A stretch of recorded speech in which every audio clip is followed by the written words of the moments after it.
It's just totally different. I come from a very country lifestyle, so this is a big city, and Chinese culture is, I don't know how you would describe it. It's completely different from Europe, and it's very interesting to me because it's you always learn something new every day. I actually like how different it is because you get to experience it all over again. It's like learning how to interact with people again, because you expect someone to do something and they do something completely different.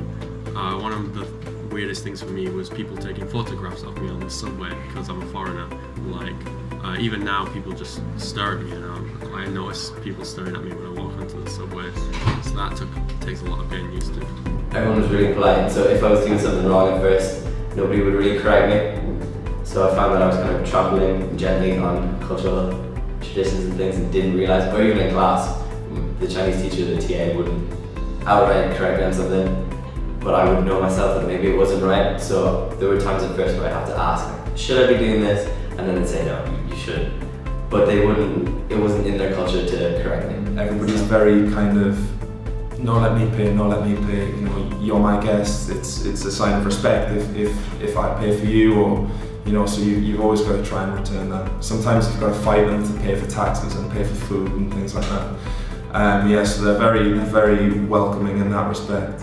Some of them won't accept you into the taxi, some of them will drive off and leave you behind because they don't like taking white people and they don't like taking foreigners because you can't speak English properly and things like that. In Europe we are very open to critique and like constructive criticism, and we are very open to say, talk to the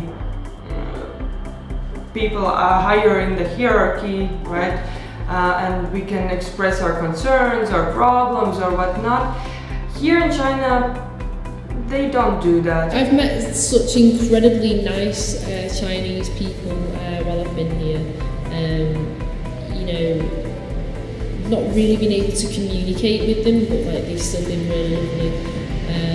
Like for example, I went we climbed a mountain a few weeks ago, myself and the other two teachers that you just met, and we got talking to these monks, and then the monks invited us in the little cave, and we sat with them for the afternoon, like drinking tea and eating weird things. They gave us weird things to eat. I didn't really understand what it was, but you know, so things like that. It was really nice, and even though there was the language barrier there, it was all like, you know, so that was really nice.